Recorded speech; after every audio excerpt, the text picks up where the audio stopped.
The crack of a flawless shot rolled through the marble-polished halls of the Sovereign Marksman Club as applause erupted from patrons wrapped in wealth and confidence, and Ethan Crow lowered his engraved rifle with the careless smile of a man who had never been told no, a man who believed talent belonged only to those born into privilege.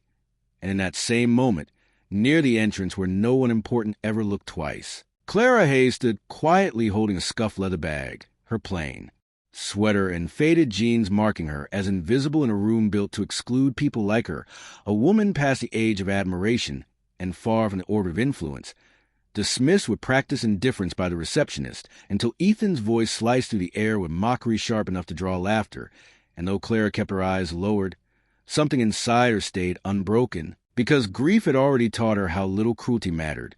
and when she reached the far end of the range and unwrapped her modest pistol, no one noticed how her posture changed, how calm replaced hesitation, how years of loss gave way to memory, because long before this room and these sneers,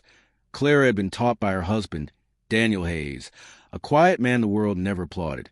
a decorated naval sniper known among his brothers as Whisper for his ability to end chaos with stillness, a man who believed skill was not about dominance but discipline, and who trained Clara not for sport or pride, but so she would never feel powerless. And when Ethan wagered money she didn't have, she accepted not out of defiance but out of promise, and when her first shot cut the center of the target, silence fell heavier than any insult, and when she repeated it, and then again at a distance meant to humiliate her, the room began to understand they had mistaken simplicity for weakness. Yet Ethan could not accept that truth, and doubled down with rules bent in his favor, investigations fueled by fear, and sabotage disguised as fairness. But Clara did not fight it with anger or spectacle.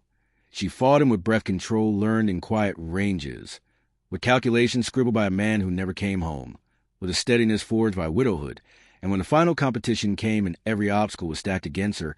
she adapted the way real professionals do, adjusting not just scopes and stances, but expectations. And when her last shot landed perfectly despite interference meant to break her focus, the applause that followed was not for victory, but for integrity, exposing Ethan's deceit and forcing accountability where entitlement once stood. And in the weeks that followed, while his name unraveled under scrutiny, Clara found herself rebuilding something meaningful, teaching wounded veterans the same fundamentals Daniel once taught her, not to create champions but to restore control. And as she stood months later, watching a new generation learn to breathe through trembling hands, she finally understood that her greatest triumph was never defeating a man who underestimated her, but transforming disrespect into purpose, silence into leadership, and grief into a legacy that proved the quietest people often carry the strongest fire, waiting not for attention, but for the moment they choose to stand.